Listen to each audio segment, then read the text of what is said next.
subscribe. Tariq Radio. Like and subscribe. No, Simon Sharan. What up, though? Coming from the 313. My brother, how are you? What's good, fam? So I've been wanting to drop so much information, but I'm gonna just go ahead and do a little quick synopsis of it. That census is a bunch of bullshit. I don't think we nowhere near 14%. I will go way higher than that. These people have been war-ridden for centuries, so their numbers can't be 200 and something million in America. That's bullshit. So to go to the reparations, the global debt. Well, first off, let's start with America. $37 trillion should be the answer and equal, like our yin yang, to reparations. And the reason why I'm saying that is because you wouldn't have a U.S. debt if you weren't able to facilitate and march us down Wall Street, right? So we should open up at $37 trillion. We have money to that, for that, because we created that. Our ancestors created that. Hebrews, because I'm going off a quick list. I bring scholarship later. These Hebrews are desperate, bro. They trying to recruit us for whatever gangs that they have. Muslims are taking over in these different weird countries, bro. Like they've been growing so fast. But these people rigged the system by including these other ethnic groups into their numbers. And see why, by us delineating from them, is bringing this, all the dreams that they had, like they have to wake up to this reality of who owns the land.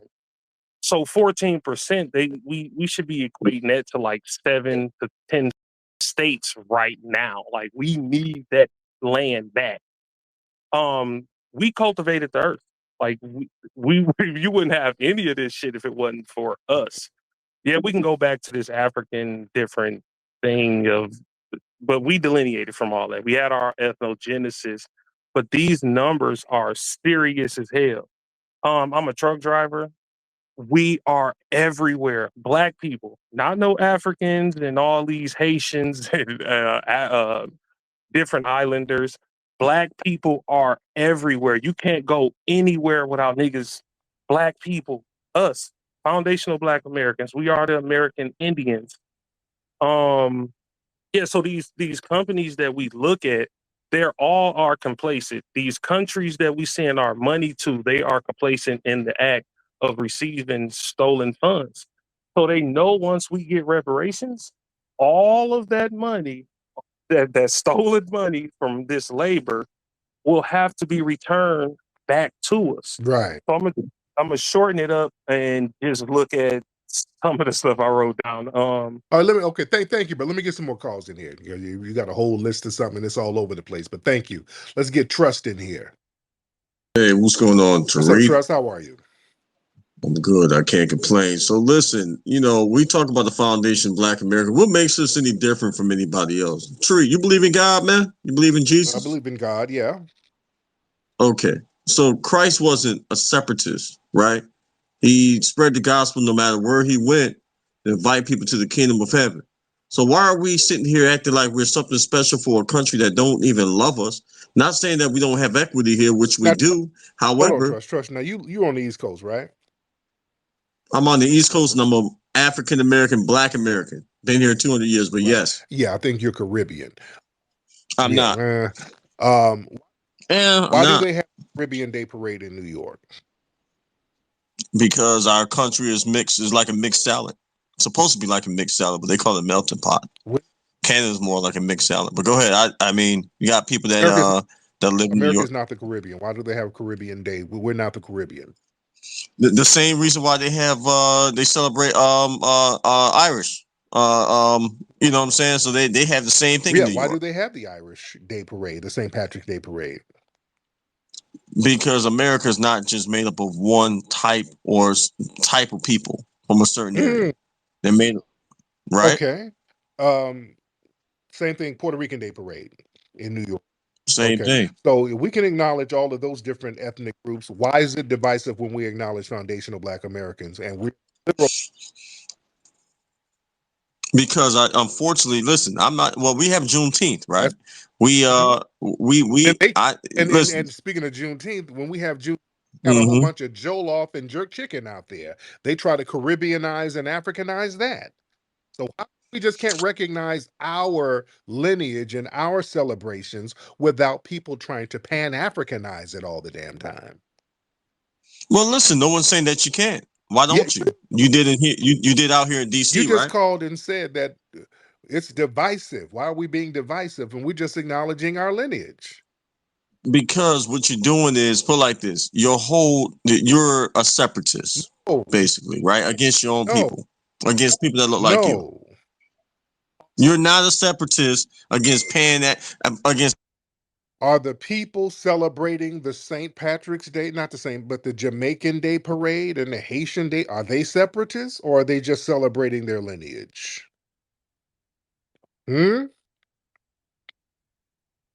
I'm sorry, I'm on mute. I said they can celebrate their lineage. No one's saying that without damaging someone else's. But the basis of your foundation is separating yourself from everybody else and saying that they're garbage. They're you bushmeat.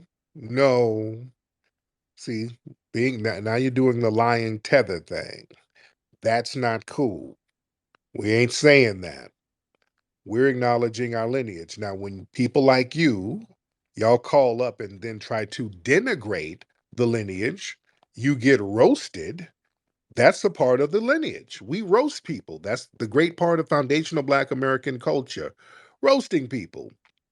Now, you're supposed to get over that. You don't let tears drop on your pussy and be an ass and be a wimp because you're getting roasted. You dust yourself off and do better.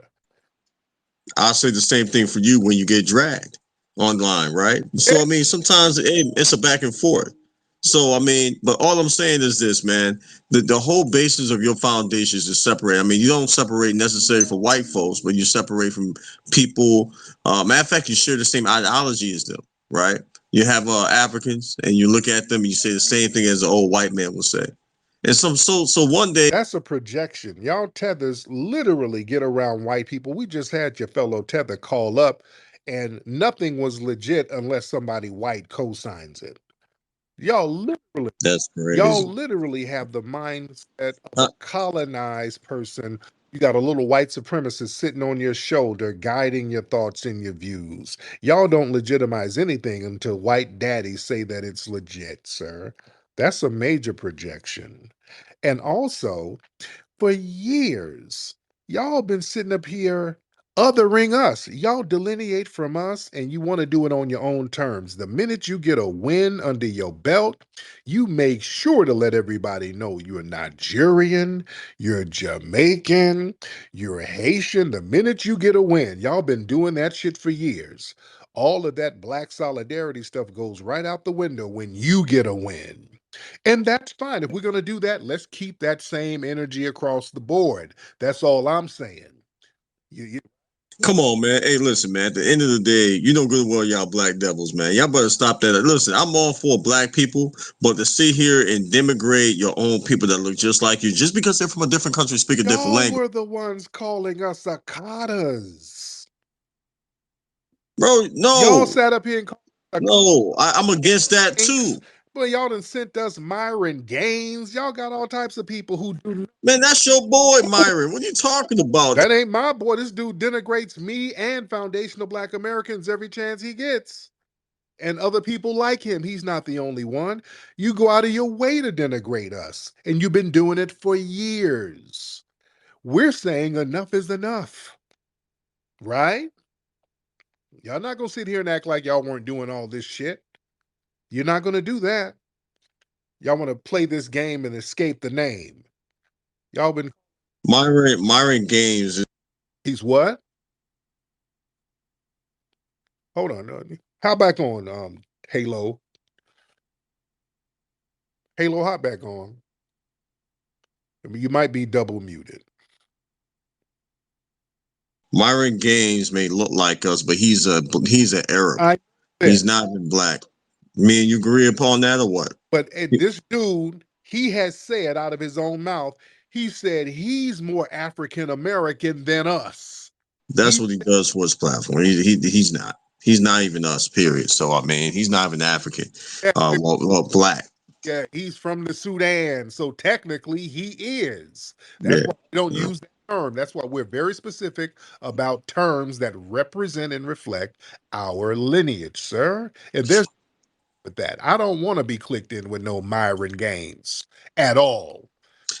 This and neither do I. Okay, I mean the thing is he's a bigot, he's a racist, and he's an embarrassment. Even if he was black, but he's not. But all I'm saying is this, man. Look, at the end of the day, I'm just like this. God called us to love people, to treat people like we want to be treated, and that's what my mission is. I used to have a little hatred in my heart towards a lot of white folks, which I'm not saying is not technically towards them, but it's towards their culture. But at the same time, I'm going to still be out here doing God's work, loving Jesus and loving people, man, period. And I'd be dumb if I don't want to hear all that bullshit. Yeah, you're a Democrat shield. Well, we don't hate nobody. We're respecting our lineage. We're not going to sit up here and act like we're invisible. We are a very specific lineage, and we're recognizing that. All of these other groups, you can get to celebrate your lineage, but if we celebrate ours, all of a sudden we don't like the Lord and we're xenophobic and we're being divisive. We're trying to separate. We're not no damn immigrants. We're not continental Africans. We ain't gonna sit up here and play pretend, dude. Damn all that. We don't have to play pretend. We have such a rich, deep, thorough, exceptional history here. We ain't gotta play pretend. That's what we're saying. BJ, are you in here? BJ. All right, BJ ain't saying Hello, nothing. sir. Oh, there he is. BJ. What's up, Hello, BJ? sir. What's up, BJ? I'm good. How are you I'm doing? good, man. What's on your mind? Nice to meet you all, Get guys. You guys are really out of amazing. here. Damn. Calling up, slowing up the damn momentum, man. Go in there and make you some damn biryani chicken and sit down somewhere. Good grief, man. These dudes call in from India just slowing down everything. Hello, hello. The 7-Eleven Slurpee machine is not working. I just want to make friends. I mean, send me some Cash App money so I can get the 7-Eleven Slurpee machine working. And man, get out of here with that shit. I don't even want nothing. Oh, goodness. But yeah, man, like I was saying, man, this is a new day. This is a new day, and folks, yeah, they're butthurt because the foundational Black American Renaissance it's the wave. That's the new vibe. That's the new normal right now. People feel a certain way because there's cultural clarity right now. All of these jive ass identity politics that's put on us, all these old pan ethnic terms like people of color, minority, man, Pan African. Look, the term foundational Black American, that brings precision. That answers real quick, specifically, who are we talking about? Who specifically owed? And the thing is, that type of clarity is extremely empowering, ladies and gentlemen. We're just clear. We said, hey, we're tired of all of these other names and labels people put on us. They put shit on us that turns around and bites us in the ass. So we say, you know what? Foundational Black American, that's what it is. That just shut down everything. Everything is shut down. You can't circle back. You can't remix it. None of that stuff. And we're focusing on FBA history, and that's being resurrected and that's being taught.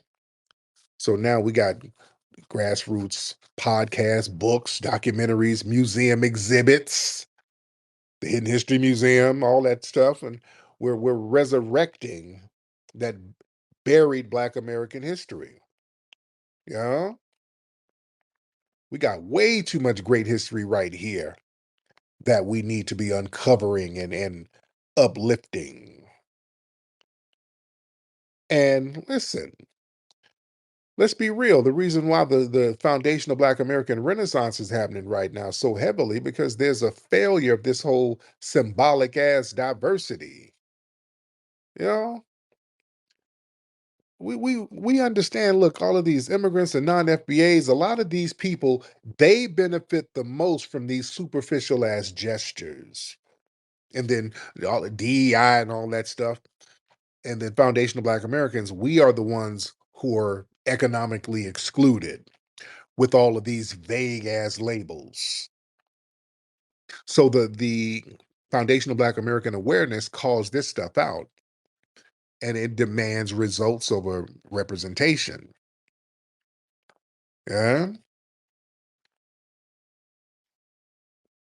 And look, celebrities are watching, everybody, celebrities, politicians, they're watching and quietly echoing what the Black grassroots is saying. You know, they know what it is. That's why the language is different out here. Y'all notice the language is very different. People are talking like us, the Black grassroots. Yeah, they're getting the language, they're getting the theme. People are talking about lineage-based justice and injustice. You know, a lot of mainstream figures. Look, remember the #1 movie in the world. You understand? Our good brother Ryan Coogler, at Sinners, he was out here telling the world he's a foundational Black American. And those themes were shown in the movie. That's just how influential the grassroots has become. Family, the grassroots is unbeatable. There's power in the grassroots, especially the foundational Black American grassroots. We are the energy, family. We are the energy. You know, we got a spiritual and a cultural force. See, just beyond politics. And listen, the Foundation of Black American Renaissance movement, man, it taps into that ancestral pride, that spiritual resistance, cultural sovereignty. So there's a deep soul to the movement, and it's not just intellectual, it's emotional, spiritual, man. And that energy is magnetic. It wakes people up to the fact that it's a calling, our lineage, man, us acknowledging our lineage, man. We are supposed to have been doing this. We're supposed to have been recognizing and giving props and praises to our ancestors here. You understand? So we got to really, really recognize and respect how far-reaching the movement is. And like people said earlier, they got the mindset if they can't beat them, join them.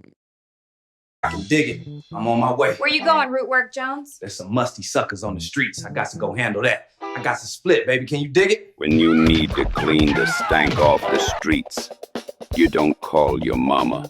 You call Rootwork Jones. Rootwork Jones is a stone-cold dude that keeps the stanky suckers shaking in their boots. Listen up, chumps. I'm looking for Dolomus. Can you dig it? Rootwork Jones is getting down to the nitty-gritty, taking on the mustiest sucker in the city. Dolomust is my name, and staying good and musty is my game. Where is Rootwork Jones? This is a super soul brother getting rid of the stank. And you can for sure take that to the bank. Take that, you musty jive turkeys. When Rootwork Jones is not dealing with drama, he finds time to deal with foxy mamas. Why don't you come on over here and give me some of that root work, sugar? Rootwork Jones. He's bold. He's bad.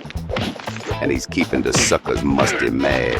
Rootwork Jones coming to a theater near you. Go to rootworkstyle.com.